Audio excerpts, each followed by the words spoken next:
یہاں پہ اللہ سبحانہ و تعالیٰ نے زندگی اور موت کی بات کی ہے۔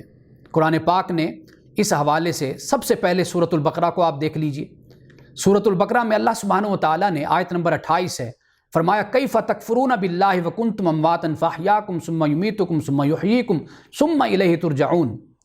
اللہ نے زندگی اور موت کو اپنی ذات پر دلیل کے طور پر پیش کیا ہے کہ کیسے تم اللہ کا انکار کرتے ہو۔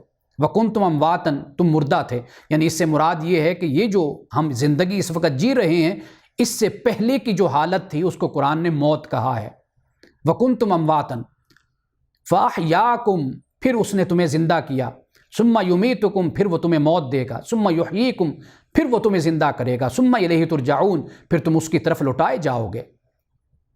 اب یہاں پر دو زندگیاں اور دو موتوں کا ذکر ہو گیا، اور اسی دو زندگیوں اور دو موتوں کا ذکر اللہ پاک نے سورۃ غافر میں بھی کیا۔ قرآن مجید کی 40ویں سورت ہے اور آیت نمبر ہے 11۔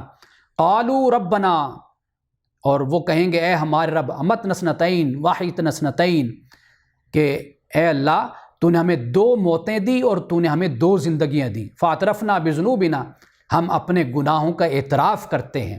فہل الی خروج من سبیل، اے مولا کیا کوئی نکلنے کا بھی راستہ ہے؟ یعنی اس عذاب سے، اس تکلیف سے ہمیں نجات مل جائے، اس اذیت سے ہم بچ جائیں۔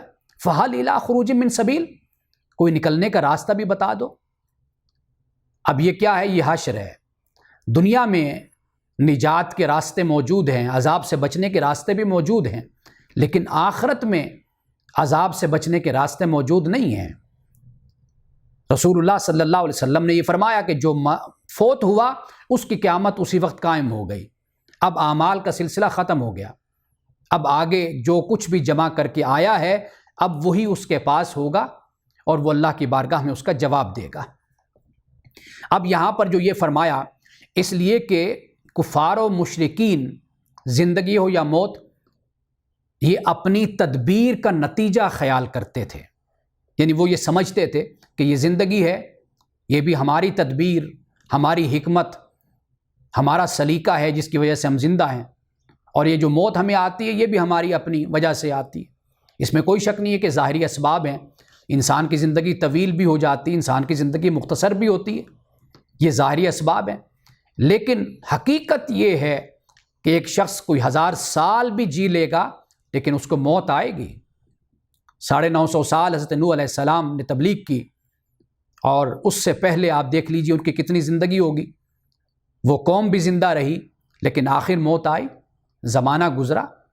تو قرآن پاک نے اس حقیقت کی طرف اشارہ کر دیا۔